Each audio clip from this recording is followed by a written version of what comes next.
میں کہہ رہا ہوں کھولو مجھے، کیوں باندھ رکھا ہوا ہے مجھے؟ اگر ہمت ہے تو سامنے سے آ کر لڑ، یہ ہاتھ پیر باندھ کر کیا ثابت کرنا چاہتے ہو کہ تم ایک بزدل انسان ہو؟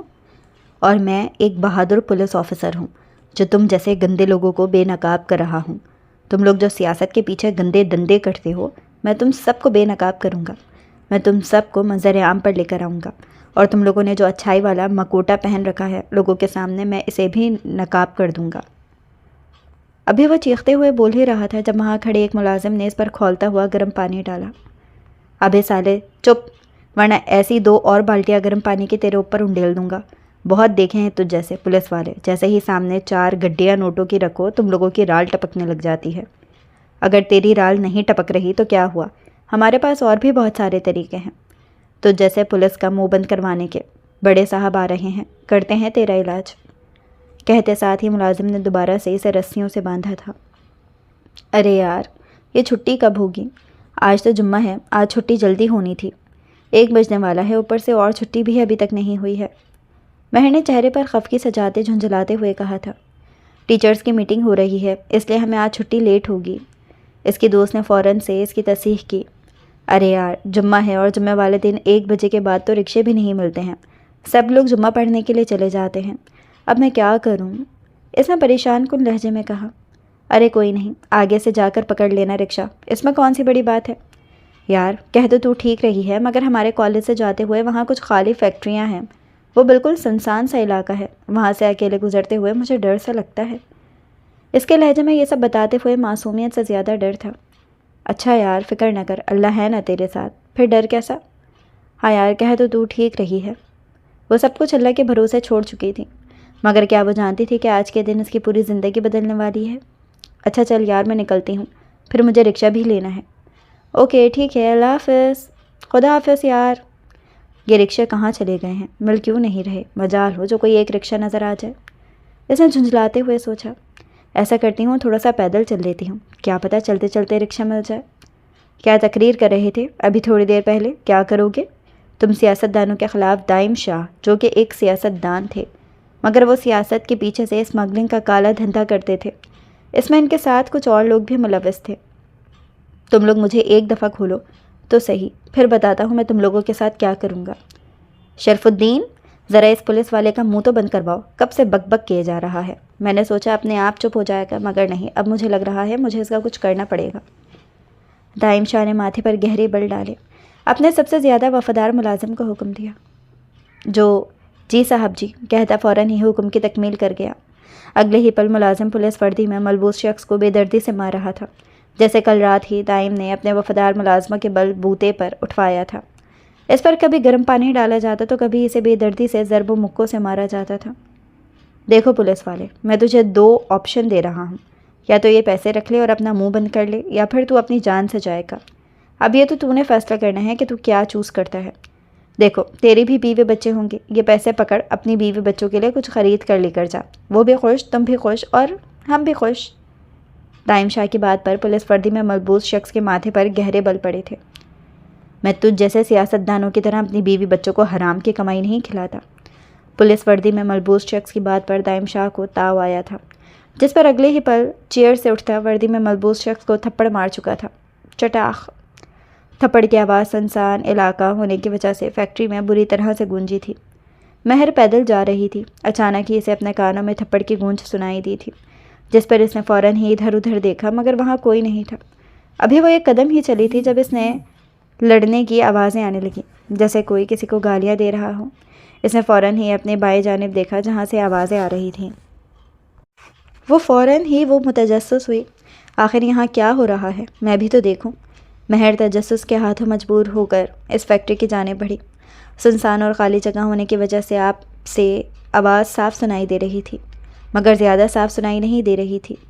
اس نے دروازے پر ایک گہری نظر ڈالی، جیسے کچھ ڈھونڈنے کی کوشش کر رہی ہو۔ اگلے چند سیکنڈز میں اسے اپنے مطلب کی چیز مل چکی تھی۔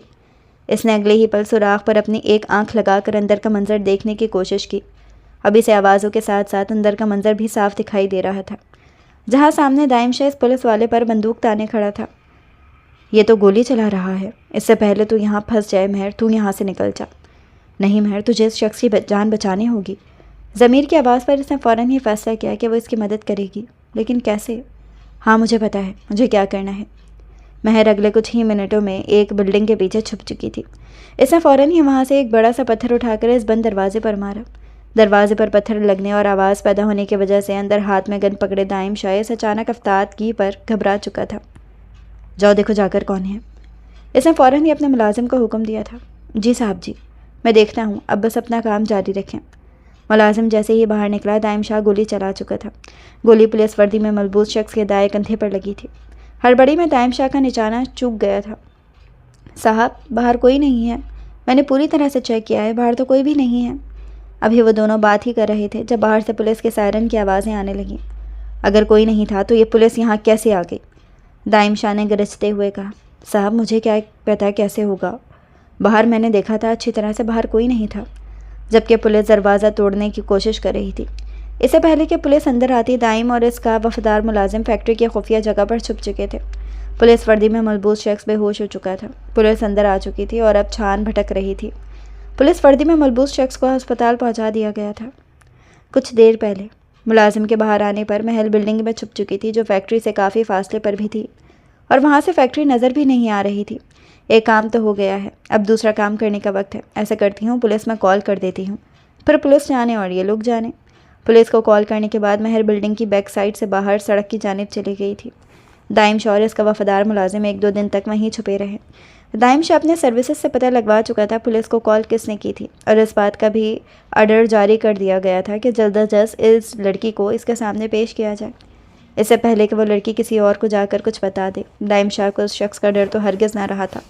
گولی لگنے کی وجہ سے اور دیر سے ہسپتال پہنچانے کی صورت میں وہ شخص کوما میں جا چکا تھا، مگر اب دائم شاہ کو صرف اور صرف اس لڑکی کی ٹینشن لگی ہوئی تھی، کہیں وہ لڑکی کسی کو جا کر نہ بتا دے اور دائم شاہ کی پول کھل جائے۔ لڑکی اٹھ جا، کب تک سوتی رہے گی؟ پھر ناشتہ بھی صحیح سے نہیں کرتی ہے یہ لڑکی۔ جب کالج لگنے میں 5 منٹ رہ جاتے ہیں تب یہ لڑکی دیواروں سے ٹکرے مارتی پھرتی ہے، پھر یونیفارم نہیں اس کو مل رہا ہوتا تو کبھی شوز رکھ کر کہیں بھول جاتی ہے۔ رات دیر تک جب موبائل استعمال کرے گی تو یہی حال ہوگا۔ اماں بس کر دیں، تیری ہر بات جہاں مرضی سے شروع ہو مگر موبائل پر آ کر ختم ہوتی ہے۔ ہاں تو کیا میں کچھ غلط کر رہی ہوں؟ کیا رات 11 بجے تک تو موبائل استعمال نہیں کرتی ہے کیا؟ اماں جھوٹ بولے تو کوا کاٹے، میں رات 10 بجے ہی سو گئی تھی۔ یہ تو تیری اپنی ہی خرافات ہے کہ میں رات 11 بجے تک موبائل استعمال کرتی رہتی ہوں۔ ہائے رے یہ دیسی ماؤں کی بے عزتی، جو کسی بھی ٹاپک سے کیوں نہ شروع ہو پر ختم موبائل پر ہی ہوتی ہے۔ اماں میری یونیفارم کا دوپٹہ نہیں مل رہا، کہاں رکھا ہے؟ مہر جو یونیفارم پہن چکی تھی اب دوپٹہ لینے لگی تھی۔ دوپٹہ سامنے نہ ہونے پر اس نے فوراً ہی اماں کو آواز لگائی۔ مجھے کیا پتا کہاں رکھا ہے تو نے؟ جہاں کل رکھا تھا تو نے کالج سے آ کر وہیں ہوگا، مجھ سے کیا پوچھ رہی ہو؟ موبائل سے تیرا دھیان ہٹے تو ہی تو کچھ سلیقہ سیکھ سکے، مگر نہیں، بس ہر وقت موبائل ہاتھ میں ہوتا ہے۔ تو نے خاک سلیقہ سیکھنا ہے؟ ساتھ والی نور کو ہی دیکھ لو، سارا دن اپنی ماں کے ساتھ کام کرواتی ہے، مگر مجال ہو جو کبھی تو نے میری کسی کام میں مدد کی ہو۔ لو جی اماں تو پھر شروع ہو گئی ہو۔ ساتھ والی نور کالج نہیں جاتی ہے جبکہ تیری بیٹی کالج جاتی ہے۔ اس نے کمرے سے ہی ہانک لگائی۔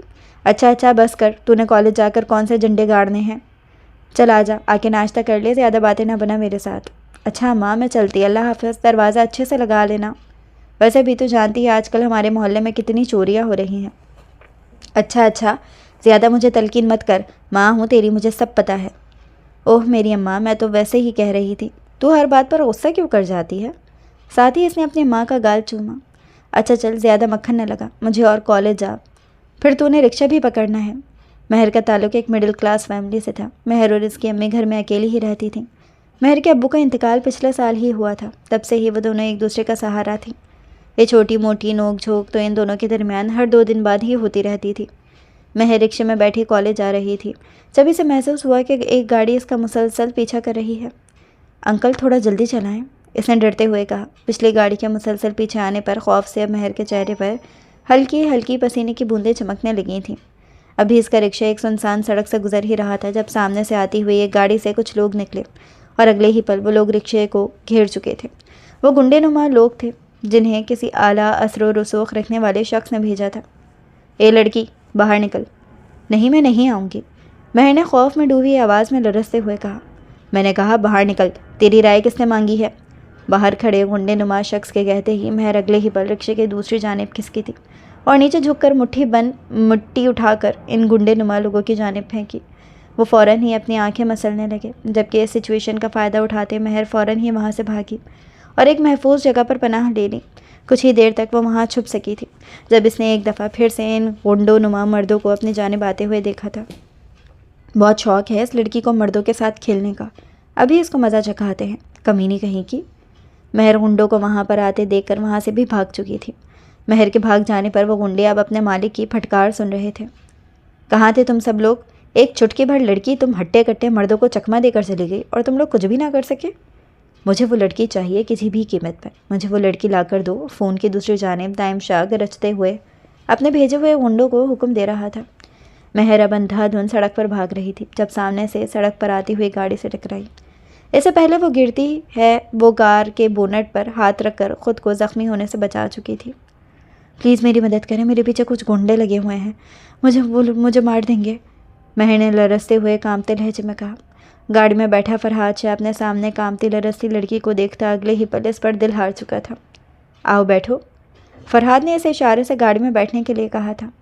مہر لرزتے ہوئے اس کی گاڑی میں بیٹھ چکی تھی۔ فرحاد اسے اپنے پرسنل اپارٹمنٹ میں لایا تھا۔ فرحاد نے اپارٹمنٹ کے سامنے ہی گاڑی روکی۔ گاڑی سے اترتے اگلے ہی پل سے مہر کے سائڈ کا دروازہ کھولا اور اسے ساتھ لیتا اپارٹمنٹ کی جانب بڑھ گیا تھا۔ اپارٹمنٹ میں لانے کے بعد وہ اسے لیے ایک کمرے کی جانب بڑھ گیا تھا۔ تم آرام کرو، میں تمہارے لیے کھانا لے کر آتا ہوں، تم بالکل بھی ٹینشن مت لو، تم یہاں پر محفوظ ہو، یہاں تمہیں کوئی نقصان نہیں پہنچا سکتا ہے۔ اس پر ایک بھرپور نظر ڈالتے وہ کچن کی جانب بڑھ گیا تھا۔ مہر کمرے میں جا کر بیڈ پر لیٹ چکی تھی۔ 15 منٹ بعد دروازہ نوک ہوا تو مہر نے فوراً ہی اندر آنے کی اجازت دی۔ فرحاد جو کھانے کی ٹرے لیے کھڑا تھا، مہر نے آگے بڑھتے فوراً اس کے ہاتھوں سے کھانے کی ٹرے پکڑی تھی۔ اس سے پہلے کہ مہر دروازہ بند کرتی، فرحاد دروازے پر ہاتھ رکھ کر اسے بند ہونے سے روک چکا تھا۔ فرحاد کے ہاتھ رکھنے پر مہر نے سوالیہ نظروں سے اس کی جانب دیکھا تھا۔ جی، کچھ کہنا تھا آپ نے؟ مہر نے فوراً ہی پوچھا۔ یہاں پر ضرورت کا سارا سامان موجود ہے، آپ کو باہر جانے کی ضرورت نہیں ہے، میں آتا جاتا رہوں گا۔ ابھی مجھے ایک ضروری کام ہے اس لیے میں جا رہا ہوں، ورنہ میں یہیں آپ کے پاس ہی رکتا۔ جی کوئی بات نہیں، ویسے بھی میں آپ کی ذمہ داری تھوڑی نہ ہوں، میں نے تو آپ سے مدد مانگی تھی اور آپ ایک اچھے انسان کا ثبوت دیتے ہوئے میری مدد کر رہے ہیں، اس کے لیے آپ کا شکریہ۔ اوکے، میں اب چلتا ہوں۔ ویسے آپ کا نام کیا ہے؟ یہ تو میں پوچھنا ہی بھول گیا۔ نام پوچھنے کے ساتھ ساتھ اس نے گہری بولتی نظروں سے اس کا جائزہ لیا تھا، جو اس وقت کالج یونیفارم میں ملبوس مہرون دوپٹے میں روئے روئے چہرے کے ساتھ آسمان سے اتری ہوئی گویا کوئی پری ہی لگ رہی تھی۔ مہر نام ہے میرا۔ جتنی میٹھی آپ باتیں کرتی ہیں نا، اتنا ہی میٹھا آپ کا نام بھی ہے۔ ویسے آپ کھاتی کیا ہیں جو اتنا میٹھا بولتی ہیں؟ فرحاد نے شریر لہجے میں کہا۔ مہر جو اسے ہی سن رہی تھی لیکن اب اس کی باتوں پر کافی کنفیوز ہو چکی تھی۔ کچھ نہیں، پھر کبھی آپ سے ڈیٹیل میں آپ کے کھانوں کے بارے میں پوچھوں گا جسے کھا کر آپ اتنی سویٹ ہیں، کہتے ساتھ ہی اس کے لب مسکرائے تھے، مگر اس سے پہلے مہر اس سے مسکراتا ہوا دیکھتی اور اپنی مسکراہٹ چھپا چکا تھا۔ آ کر دروازہ لاک کر لے، میں باہر جا رہا ہوں، پریشان مت ہوئیے گا، میں جلد واپس آ جاؤں گا۔ فرحاد کے جاتے ہی مہر دروازہ اچھی طرح لاک کر چکی تھی۔ دروازہ بند کرنے کے بعد اب روم میں آ کر وہ بیڈ پر پلیٹ چکی تھی۔ آنکھیں موندنے کے ساتھ ہی اسے شدت سے اپنی ماں کی یاد آئی تھی اور ساتھ آج صبح میں ہونے والی نوک جھوک بھی۔ اماں تو میرے لیے پریشان ہو رہی ہوگی، میرے پاس تو موبائل بھی نہیں ہے انفارم کر سکوں، اس نے پریشانی سے سوچا تھا۔ ایسا کروں گی، جب صبح وہ آئیں گے ان سے موبائل لے کر اماں کو بتا دوں گی۔ اگلے ہی پل اس نے سونے کے لیے آنکھیں موندی تھی، مگر اب نیند کہاں آنے والی تھی۔ کچھ دیر لیٹنے کے بعد بھی اسے نیند نہیں آ رہی تھی، جس پر وہ اچھی خاصی جھنجھلا چکی تھی۔ یہ اپارٹمنٹ کافی سنسان علاقے میں تھا، تقریباً 3 گھنٹے لگ گئے تھے یہاں تک پہنچنے میں۔ ایسا کرتی ہوں یہ اپارٹمنٹ دیکھ لیتی ہوں، اس کے بعد سونے کی کوشش کروں گی، کیا پتہ نیند آ جائے۔ مہر اپارٹمنٹ دیکھنے کی نیت سے فوراً ہی باہر کی جانب لپکی تھی۔ فرحاد اپنے باپ کے ساتھ کھڑا غنڈوں کو ڈانٹ رہا تھا۔ اپنے موبائل پر آنے والے نوٹیفیکیشن کے سبب وہ فوراً ہی اپنے موبائل کی جانب متوجہ ہو چکا تھا۔ ابھی اس نے موبائل رکھا ہی تھا جب اسے اپنے اپارٹمنٹ میں لگے کیمروں کا خیال آیا، جس پر اس نے فوراً ہی اپنے موبائل سے کیمراز کو نکالا۔ اس نے کمروں کے کیمرے کی اسکرین پر اس وجود کو پایا، پھر اس کا دل ہی نہ کیا کہ وہ کسی اور کی جانب متوجہ ہو۔ وہ فوراً ہی وہاں سے نکلتا اپنی گاڑی کی جانب بڑھ گیا تھا۔ اس وقت فرحاد شاہ ہاتھ میں موبائل پکڑے اپنے گھر میں اپنے کمرے میں بیٹھا تھا، اس حسین دلربا کو دیکھ رہا تھا جو اب فرحاد شاہ کے روم کا دروازہ کھولنے کی کوشش کر رہی تھی، جو اس کے اپارٹمنٹ کا کمرہ تھا۔ اس کے اپارٹمنٹ والا کمرہ ان لاک ہی تھا، اسی لیے اسے زیادہ ضبط آزمائی نہیں کرنی پڑی تھی۔ اگلے کچھ لمحوں میں وہ اس کے روم میں تھی۔ وہ اپنی گہری نظروں سے کمرے کا جائزہ لے رہی تھی۔ ابھی وہ ڈریسنگ مرر میں کھڑی اپنا جائزہ ہی لے رہی تھی جب اسے مرر میں بیٹھ کے پاس ہی فرحاد کی پک نظر آئی تھی۔ مہر فوراً ہی اس تصویر کی جانب بڑھی تھی۔ اب منظر کچھ یوں تھا، کچھ دیر پہلے جو آنکھیں اس کے کمرے کا جائزہ لے رہی تھی، اب وہی گہری بولتی ہوئی آنکھیں اس کی تصویر کا گہری نظروں سے جائزہ لے رہی تھی۔ لگ تو پیارا رہا ہے اس تصویر میں، مگر صرف یہ گھوڑا، باقی مجھے اس آدمی سے کیا لینا دینا؟ کاش میرے پاس بھی ایسا گھوڑا ہوتا۔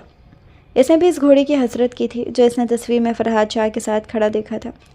دوسری جانب بیٹھا فرحاد شاہ جو اپنی تعریف سننے کی امید میں کان کھڑے کیے ہوئے تھا، مگر گھوڑے کی تعریف سن کر پوری طرح سے تل ملایا تھا۔ وہ تو اپنی تعریف سننے کی امید میں تھا، اس کے خیال میں اس تصویر میں وہ کافی ہینڈسم لگ رہا تھا۔ دوسرا ستم اس حسین دلربا نے جو اس پر ڈھایا تھا، آدمی کہنے کا، لڑکا کہنے کے بجائے وہ اسے آدمی کہہ چکی تھی۔ وائس کے امراض ہونے کی وجہ سے وہ اس حسین دلربا کی ساری گوہر افشائیاں سن چکا تھا، جس میں سب سے بری اسے گھوڑے کی تعریف لگی تھی۔ دوسری جانب اب مہر سونے کے لیے کمرے میں چلی گئی تھی، اور یہ وہ واحد کمرہ تھا اس کے اپارٹمنٹ کا جہاں کیمرہ نہیں تھا۔ پہلے تھا، مگر خراب ہونے کی وجہ سے اور کچھ سستی کی وجہ سے فرحاد شاہ نے اب وہاں دوسرا کیمرہ نہیں لگوایا تھا، اور آج اسے اپنی اس ہستی پر جی بھر کر غصہ آیا تھا۔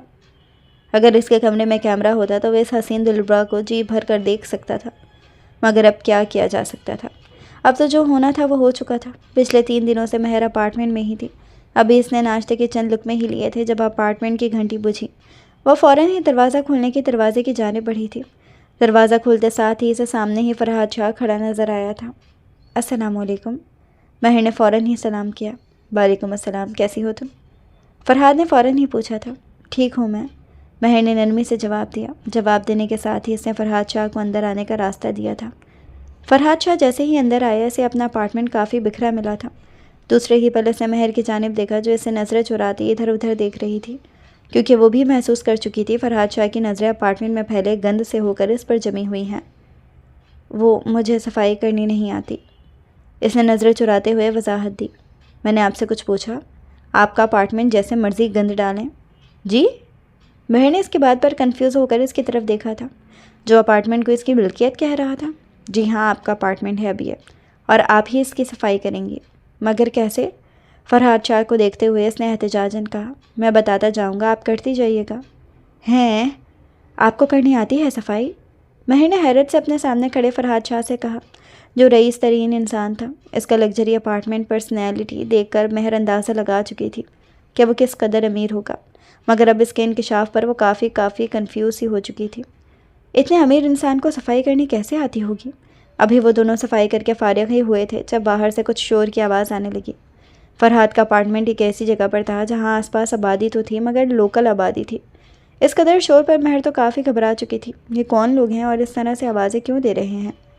مہر نے گھبراتے ہوئے اپنے سامنے بیٹھے فرحاد سے کہا تھا۔ پتہ نہیں، میں دیکھتا ہوں، تم فکر نہیں کرو۔ فرحاد گھبراتی ہوئی مہر سے کہتا باہر کی جانب بڑھ گیا تھا۔ باہر نکلو، ہم کہہ رہے ہیں باہر نکلو۔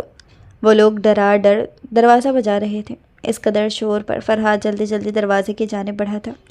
کچھ منٹوں میں وہ دروازہ کھول چکا تھا۔ جیسے ہی اس نے دروازہ کھولا، سامنے ہی مرد اور عورتوں کا ایک ہجوم تھا جو شور کر رہے تھے اور باہر نکلو کی آوازیں دے رہے تھے۔ اتنے بڑے ہجوم کو اپنے دروازے پر دیکھ کر اس کی آنکھیں آخری حد تک پھیلی تھیں۔ کون ہیں آپ لوگ؟ یہاں پر کیا کر رہے ہیں اور کیوں ہمیں ڈسٹرب کر رہے ہیں؟ اس نے سامنے ہجوم کو دیکھتے ہوئے درشتگی بھرے لہجے میں پوچھا۔ اس کے پیچھے کھڑی مہر اتنے بڑے ہجوم کو دیکھتے کافی ڈر چکی تھی۔ دیکھو لڑکے، یہ شریفوں کا محلہ ہے، تم اس طرح ایک لڑکی کے ساتھ شریفوں کے محلے میں نہیں رہ سکتے۔ یا تو ابھی اور اسی وقت نکاح کرو یا محلہ چھوڑ کر ابھی اسی وقت چلے جاؤ۔ اس ہجوم میں سے ایک بڑی عمر کی عورت کوفت بھرے لہجے میں فرحاد کو دیکھتے ہوئے کہہ رہی تھی۔ ساتھ ہی اس کی چبھتی نظریں فرحاد کے پیچھے کھڑی مہر پر بھی تھی، جو اسے دیکھ کم اور گھور زیادہ رہی تھی۔ دیکھیں، آپ لوگ غلط سمجھ رہے ہیں، ایسا کچھ نہیں ہے۔ فرحاد نے صفائی دینے کی کوشش کی تھی۔ وہ لڑکے، یہ بات کسی اور سے جا کر کہو، ہمیں مت بتاؤ، ہم سب جانتے ہیں۔ وہ عورت تو بولے ہی چلی جا رہی تھی۔ فرحاد کی کوئی بھی بات سننے کے لیے تیار ہی نہیں تھی۔ مہر کی وجہ سے وہ یہ اپارٹمنٹ تو چھوڑ نہیں سکتا تھا۔ ابھی بھی وہ غنڈے مہر کے پیچھے ہی تھے۔ مہر تو اس ساری سچویشن پر کافی گھبرا چکی تھی۔ اس وقت فرحاد اسے کسی اور جگہ بھی نہیں شفٹ نہیں کر سکتا تھا۔ اس کے پاس اس سے زیادہ محفوظ جگہ نہیں تھی، اس لیے اس نے نکاح کرنے کا فیصلہ کیا تھا۔ مہر کے لیے یہ فیصلہ کرنا بے حد مشکل تھا، مگر وہ کر چکی تھی۔ کچھ ہی دیر بعد ان دونوں کا نکاح ہونا طے پایا تھا۔ کھسکائی، پھر وہ خود بیٹھا۔ فرحاد کے لیے اس طرح چیئر کھسکانے پر اسے کافی خوشی محسوس ہوئی تھی۔ دونوں ہی ساتھ بیٹھے ایک دوسرے کی طرف توجہ دیے بغیر کھانا کھا رہے تھے، مگر مہر جان بوجھ کر فرحات کو نظر انداز کیے ہوئے تھی۔ تھوڑا سا کھانا کھانے کے بعد ہی وہ کھانے سے ہاتھ کھینچ چکی تھی۔ اس کے کھانا نہ کھانے پر فرحات نے سوالیہ نظروں سے اس کی جانب دیکھا تھا۔ کیا ہوا ہے؟ کھانے سے ہاتھ کیوں کھینچ لیا ہے؟ کھانا کیوں نہیں کھا رہی ہو؟ بس میرا ہو گیا، مہر نے فوراً ہی کہا۔ کھانا اور کھاؤ، ابھی تم نے کھایا ہی کتنا ہے؟ فرحات نے حکمیہ لہجے میں کہا تھا، جس پر مہر بے بسی سے دوبارہ کھانا کھانا شروع کر چکی تھی۔ میں نے تم لوگوں سے کیا کہا تھا؟ مجھے وہ لڑکی 2 دن کے اندر اندر اپنے سامنے چاہیے۔ وہ پولیس آفیسر بھی کوما سے باہر آ چکا ہے، وہ بھی اس لڑکی کو ڈھونڈ رہا ہے۔ اس سے پہلے وہ اس تک پہنچے ہمیں اس تک پہنچنا ہوگا۔ دائم شاہ چیختے ہوئے گرجدار آواز میں اپنے ملازموں کو حکم دے رہا تھا۔ شاہ سائیں، ہم نے اس لڑکی کو ڈھونڈنے کی بہت کوشش کی، مگر پتہ نہیں اسے زمین کھا گئی یا آسمان نگل گیا۔ وہ لڑکی ہمیں کہیں نہیں ملی ہے۔ سامنے کھڑے ملازم نے فوراً ہی جواز پیش کیا تھا۔ مجھے بہانے نہیں چاہیے، کام چاہیے، ورنہ تم لوگوں کے سر ہوں گے اور میری بندوق ہوگی، دائم شاہ نے دھاڑتے ہوئے کہا تھا۔ دائم شاہ کا چہرہ غصے سے سرخ ہو چکا تھا۔ مہر کو اس اپارٹمنٹ میں رہتے ہوئے تقریباً 1 مہینہ ہو چکا تھا، اور اس دوران اس نے ایک دفعہ بھی اپنی ماں سے بات تک نہیں کی تھی۔ کجا ان کا چہرہ دیکھنا دور کی بات رہی۔ کبھی کبھی تو اس کا دل کرتا تھا کہ وہ فرحات سے کہے کہ وہ اس کی ماں سے بات کرواتے، مگر وہ ہر دفعہ کہنے سے گھبرا جاتی تھی۔ مگر آج وہ اپنے اندر ہمت جمع کرتی فرحات سے بات کرنے کا فیصلہ کر چکی تھی کہ وہ اس کی ماں سے بات کرواتے۔ یہی سب سوچتی وہ فرحات کے کمرے کی جانب بڑھی تھی۔ جیسے ہی وہ روم میں انٹر ہوئی، اسے واش روم سے پانی کے گرنے کی آواز سنائی دی۔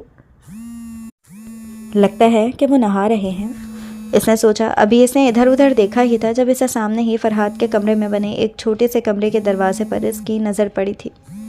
یہ کیا ہے؟ اس نے سوچا۔ اندر چل کے دیکھو کیا ہے۔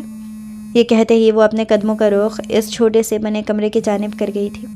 جیسے ہی وہ کمرے میں داخل ہوئی، اس کی آنکھیں آخری حد تک پھیلی تھیں، کیونکہ وہ ایک لائبریری تھی اور وہاں مختلف ریکس میں مختلف قسم کی بکس رکھی ہوئی تھیں۔ اس نے آگے بڑھتے بکس ریگز میں سے 3 کتابیں اٹھا کر دیکھی، مگر کچھ دیر کے بعد وہ ان کتابوں سے بور ہو چکی تھی۔ اس نے ادھر ادھر نظر دوڑائی، وہاں کچھ آرٹ کی پکس لگی ہوئی تھی جنہیں وہ قریب سے جا کر دیکھنے لگی۔ ان آرٹ کی تصویروں کو دیکھ ہی رہی تھی جب اس کی نظر تصویروں میں لگی ایک تصویر پر پڑی تھی۔ اس تصویر کو دیکھ کر وہ کافی الجھن کا شکار ہوئی تھی۔ اس تصویر میں فرحات کسی شخص کے ساتھ کھڑا تھا۔ یہ تو وہی شخص ہے جس نے اس دن اس پولیس آفیسر پر گولی چلائی تھی، فرحات کے ساتھ کھڑے شخص کو پوائنٹ آؤٹ کرتے ہوئے وہ کہہ رہی تھی۔ یہ بات کرتے ہوئے اس کی پیشانی پر پسینے کی بوندیں چمکنے لگی تھی۔ اس نے تصویر کو الٹ پلٹ کر دیکھا کہ شاید یہاں کچھ لکھا ہو۔ جیسے ہی اس نے تصویر کو الٹایا، وہ تصویر کی بیک سائڈ پر لکھی تحریر کو دیکھتے وہ ایک دم شاکڈ ہوئی تھی۔ اسے ایسا محسوس ہو رہا تھا جیسے اس نے اپنی سانسیں بھی روکنی ہوں۔ اس نے کانپتے لہجے میں اس تحریر کو پڑھا۔ مائی فادر، مطلب فرحات شاہ اس قاتل کا بیٹا ہے؟ یہ کیسا انکشاف تھا جو اس پر ہوا تھا؟ سہارے کے لیے اس نے پاس پڑی کرسی کو تھاما تھا۔ کرسی کو تھامتے ہوئے بھی اس کے قدم لڑکھڑا گئے۔ اسے تو سوچ سوچ کر بھی تکلیف ہو رہی تھی کہ وہ ایک ایسے شخص سے نکاح کر چکی تھی جس کا باپ قاتل ہے۔ اس نے خود اس شخص کو گولی چلاتے دیکھا تھا۔ اگر کوئی اسے کہتا کہ فرحات کے باپ نے ایسا کیا ہے، وہ کبھی یقین نہ کرتی، مگر وہ خود دیکھ چکی تھی کیونکہ فرحات کس قدر اچھا انسان ہے۔ اس نے فوراً ہی تصویر کو اس کی جگہ پر رکھا اور اپنے کمرے کی جانب بڑھ گئی تھی۔ وہ کافی ڈر چکی تھی۔ فرحات جیسے ہی واش روم سے باہر نکلا، اسے ایک پل کے لیے ایسا محسوس ہوا تھا جیسے کوئی اس کے روم میں آیا ہو، مگر وہ اسے اپنا وہم سمجھتا اپنے ذہن سے جھٹک چکا تھا۔ مہر اپنے روم میں آتے ساتھ ہی سر تا پیر کمبل تانے لیٹ چکی تھی۔ وہ بس اب سونا چاہتی تھی اور اس اپارٹمنٹ سے دور جانا چاہتی تھی۔ اب اسے پہلے سے بھی زیادہ اپنے گھر کی یاد ستانے لگی تھی۔ وہ اپنے اوپر اچھی طرح سے کمبل تانے لیٹی ہوئی تھی جب اسے کمرے کا دروازہ کھلنے کی آواز سنائی تھی۔ پہلے تو وہ آواز پر ہی کافی گھبرا چکی تھی، مگر اس نے خود کو ریلیکس رکھا ہوا تھا۔ اسے اپنے قریب آتے قدموں کی آواز محسوس ہو رہی تھی جو آہستہ آہستہ اس کی طرف بڑھ رہے تھے۔ اسے ان قدموں کے ساتھ ساتھ اب بھینی بھینی سی پرفیوم کی خوشبو بھی محسوس ہونے لگی تھی، ایسی خوشبو جو فرحاد یوز کرتا تھا۔ وہ فوراً ہی پہچان چکی تھی کہ یہ فرحاد ہے۔ قدموں کی آواز اب رک چکی تھی۔ اگلے ہی پل اسے اپنی پیشانی پر نرم گرم سا لمس محسوس ہوا تھا جس پر اس کے گلے میں گلٹی سی ابھر کر ہوئی تھی۔ اس نے فوراً ہی اپنے دونوں ہاتھوں کو مٹھیوں میں بھیجا تھا۔ نے بھی دوبارہ اس ٹاپک پر کوئی بات کرنے کی کوشش نہیں کی تھی کیونکہ وہ بھی جان چکی تھی اس کے بات کرنے کا کوئی فائدہ نہیں ہوگا۔ فرحاد اسے کبھی یہاں سے جانے نہیں دے گا، اس لیے وہ یہاں سے بھاگنے کا پلان بنا رہی تھی۔ مہر نے جیسے ہی پانی لینے کے لیے کمرے کا دروازہ کھولا ہی تھا جب سامنے اسے فرحاد اپارٹمنٹ سے باہر جاتا ہوا نظر آیا تھا۔ اسے فوراً ہی دروازہ بند کیا تھا۔ جیسے ہی فرحاد اپارٹمنٹ سے باہر گیا، اگلے ہی پل مہر کمرے سے باہر نکلتی دوڑتی ہوئی دروازے کی جانب بڑھی تھی۔ اس نے دروازے کو کھولنے کی کوشش کی، دروازہ لاکڈ تھا۔ دروازے کو لاکڈ دیکھ کر اسے کافی مایوسی ہوئی تھی۔ اس وقت شام کے 7 بج رہے تھے۔ یہ موسم نہ سردیوں کا تھا اور نہ ہی گرمیوں کا تھا۔ یہاں 7 بجے تقریباً اندھیرا ہونا شروع ہو جاتا تھا۔ اس کے پاس یہی موقع تھا یہاں سے بھاگنے کا۔ فرحاد بھی باہر گیا ہوا تھا۔ وہ جانتی تھی اب وہ دیر سے ہی لوٹے گا اور یہ بھاگنے کا وقت بھی اچھا تھا، مگر دروازہ لاکڈ تھا۔ ہاں اگر اسے یاد تھا کچن میں کی ونڈو ہے، وہ چھوٹی ضرور ہے مگر وہاں سے کود سکتی ہے، اور فوراً ہی اپنے کمرے کی جانب بڑھی تھی۔ اس نے آگے بڑھتے جلدی سے الماری کھولی اور موڑے چند 1000 کی نوٹ نکالے، اپنی مٹھی میں دبائے تھے۔ اگلے ہی پل وہ کچن کی جانب بڑھ گئی تھی۔ کچھ ہی لمحوں میں وہ کچن کی ونڈو سے نیچے کود چکی تھی۔ یہ علاقہ کافی سنسان تھا۔ یہاں پر گھر تو تھے مگر کافی دور دور بنے ہوئے تھے۔ اس ٹائم سبھی لوگ اپنے اپنے گھروں میں اپنے اپنے کمروں میں دب کے بیٹھے ہوئے تھے۔ اب اسے کافی ڈر بھی لگ رہا تھا مگر وہ اتنی کمزور نہیں تھی۔ فوراً اسے علاقے سے باہر نکلتی مین روڈ کی طرف جانب بڑھی تھی، جہاں اسے کافی رکشے کھڑے ملے تھے۔ وہ فوراً ہی رکشے میں سوار ہوتی اور ڈرائیور کو اپنے گھر کا ایڈریس بتاتی اپنے گھر کی جانب چل پڑی تھی۔ تم نے مجھے بتایا تھا کہ تم CCTV فوٹیج نکلوا چکے ہو، کہاں ہے وہ؟ فوراً میرے روم میں لے کر آؤ۔ اپنے سامنے کھڑے ملازم کو حکم دیتا وہ اپنے کمرے کی جانب بڑھ گیا تھا۔ کچھ دیر بعد فرحاد اپنے کمرے میں بیٹھا لیپ ٹاپ کی اسکرین پر وہ فوٹیج دیکھ رہا تھا جو اس دن کی تھی جس دن دائم شاہ نے پولیس آفیسر پر گولی چلائی تھی، اور یہ فوٹیج باہر کی ایریا کی تھی۔ کچھ مسئلے مسائل کی وجہ سے وہ اسے پہلے حاصل نہیں کر سکا تھا۔ اس فوٹیج میں ایک لڑکی نظر آ رہی تھی جس نے یونیفارم پہنا ہوا تھا اور مہرون دوپٹہ سر پر لیے ہوئے تھی۔ فرحاد کی آنکھیں آخری حد تک پھیلی تھیں۔ اسے اچانک ہی سانس لینے میں دشواری ہوئی تھی۔ فوٹیج میں نظر آنے والی لڑکی کوئی اور نہیں بلکہ مہر تھی۔ اگلے ہی پل اس نے لیپ ٹاپ کی اسکرین کو آف کیا تھا اور اپنی گاڑی کی چابی اٹھاتے وہ کمرے سے باہر نکلتا اپارٹمنٹ کی جانب بڑھ گیا تھا۔ فرحاد جیسے ہی اپارٹمنٹ پہنچا ہے اسے کسی انہونی کا احساس ہوا تھا۔ اس نے تیزی سے دروازہ کھولا اور مہر کے کمرے کی جانب بڑھا۔ جیسے ہی اس نے دروازہ کھولا کمرے میں گھپ اندھیرا چھایا ہوا تھا۔ اس نے آگے بڑھتے فوراً ہی ساری لائٹس آن کی تھیں، مگر آگے کا منظر دیکھتے اس کی آنکھیں آخری حد تک پھیلی تھیں۔ مہر وہاں کہیں نہیں تھی۔ وہ فوراً ہی دوسرے کمرے کی جانب بڑھا مگر وہاں بھی کہیں نہیں تھی۔ وہ دوسرے سے تیسرے سے چوتھے کمرے کی جانب بڑھا تھا مگر مہر کو وہاں کہیں نہ پا کر وہ کافی پریشان ہو چکا تھا۔ اچانک اسے کچن کا خیال آیا۔ وہ جلدی سے کچن کی جانب بڑھا مگر وہاں بھی کہیں نہیں تھی۔ سامنے ہی اسے کچن کی ونڈو کھلی ملی تھی۔ وہ فوراً ہی کچن کی ونڈو کی جانب بڑھا۔ ونڈو کھلی ہوئی تھی۔ وہ سمجھ چکا تھا مہر یہاں سے بھاگ چکی ہے۔ مہر گھر آتے ساتھ ہی اپنی ماں سے لپٹ چکی تھی۔ اپنی ماں کے گلے لگتے وہ زاروں کا تار رونا شروع ہو چکی تھی، جبکہ مہر کی ماں اپنی بیٹی کو اتنے عرصے بعد اپنے سامنے دیکھتے کافی خوش تھیں۔ وہ مہر کو لیے کمرے کی جانب چلی گئی۔ مہر نے انہیں قتل سے لے کر اپنے نکاح ہونے تک سب کچھ سچ بتا دیا تھا۔ یہ کورٹ روم کا منظر تھا، جہاں ایک طرف دائم شاہ کھڑا تھا اور دوسری طرف مہر کٹہرے میں کھڑی تھی اور وہ گواہی دینے کے لیے لفظوں کا چناؤ کر رہی تھی۔ ایک طرف پولیس آفیسر بھی بیٹھا ہوا تھا۔ فرحاد شاہ بھی وہیں بیٹھا ہوا تھا۔ وہ کافی غمزدہ نظر آ رہا تھا۔ کورٹ روم میں مہر کی ماں بھی موجود تھی جو اسے حوصلہ دینے کے لیے یہاں آئی ہوئی تھی۔ جج صاحب اپنا فیصلہ سنا رہے تھے۔ دائم شاہ کو جرمانے کے ساتھ ساتھ 8 سال کی قید ہوئی تھی۔ فرحاد شاہ آج بہت غمزدہ سا تھا۔ اسے کسی سہارے کی ضرورت تھی۔ فرحاد جیسے ہی گھر آیا اسے ہر چیز سے اکتاہٹ سی محسوس ہوئی تھی۔ اسے اس وقت سب سے زیادہ مہر کی ضرورت محسوس ہو رہی تھی۔ وہ اس کے پاس جانا چاہتا تھا مگر وہ کہیں نہیں تھی۔ مہر اس وقت اپنے گھر سے تھوڑا دور اپنی امی کے لیے دوائیاں لینے کے لیے کلینک آئی ہوئی تھی۔ ابھی وہ دوائیاں لے کر کلینک سے نکلی ہوئی تھی جب اسے سامنے ہی فرحاد شاہ کھڑا نظر آیا تھا۔ ایک دم اسے اپنے سامنے دیکھتے وہ کافی گھبرا چکی تھی۔ فرحاد شاہ اس کا ہاتھ پکڑتے اسے گاڑی میں بٹھا گیا تھا۔ اس نے اگلے ہی پل گاڑی سے نکلنے کے ارادے سے دروازہ کھولنے کی کوشش کی مگر فرحاد اس کے ارادے کو ناکام بناتا گاڑی کو لاک کر چکا تھا۔ اب وہ بے بسی سے گاڑی میں ہی بیٹھی ہوئی تھی اور اسے اس وقت سب سے زیادہ فکر اپنی ماں کی ہو رہی تھی۔ فرحاد شاہ اسے اپنے گھر لایا تھا اور اسے لیے اپنے کمرے کی جانب بڑھ گیا۔ اپنے کمرے میں جا کر اس نے اسے اپنی باہوں کے حصار میں زور سے بھینچا تھا۔ کچھ دیر بعد مہر کو اپنے گردن پر نمی سے محسوس ہوئی تھی۔ وہ سمجھ چکی تھی فرحاد شاہ رو رہا ہے۔ اس نے بھی اسے رونے سے نہیں روکا تھا۔ ساتھ ہی مہر نے بھی باہوں کا حصار اس کے گرد باندھا تھا۔ فرحاد نے اچانک سے چہرہ اٹھا کر مہر کی آنکھوں میں دیکھا۔ اگلے ہی پل وہ اس کی پیشانی کا شدت سے بوسہ لے چکا تھا۔ اسے مہر سے کوئی گلہ نہیں تھا کیونکہ وہ جانتا تھا اس کے باپ نے غلط کیا ہے اور غلط کا انجام ایسا ہی ہوتا ہے۔ پورے ہال کو خوبصورتی سے سجایا گیا تھا۔ مہر ریڈ کلر کے کرتے میں ملبوس فرحاد کے ہمراہ اسٹیج پر بیٹھی ہوئی تھی۔ وہ دونوں ایک ساتھ بیٹھے سورج اور چاند کی جوڑی لگ رہے تھے۔ اس وقت مہر فرحاد کے کمرے میں بیٹھی ہوئی تھی۔ کچھ ہی دیر بعد فرحاد اپنے دوستوں سے فارغ ہوتا روم میں آیا تھا۔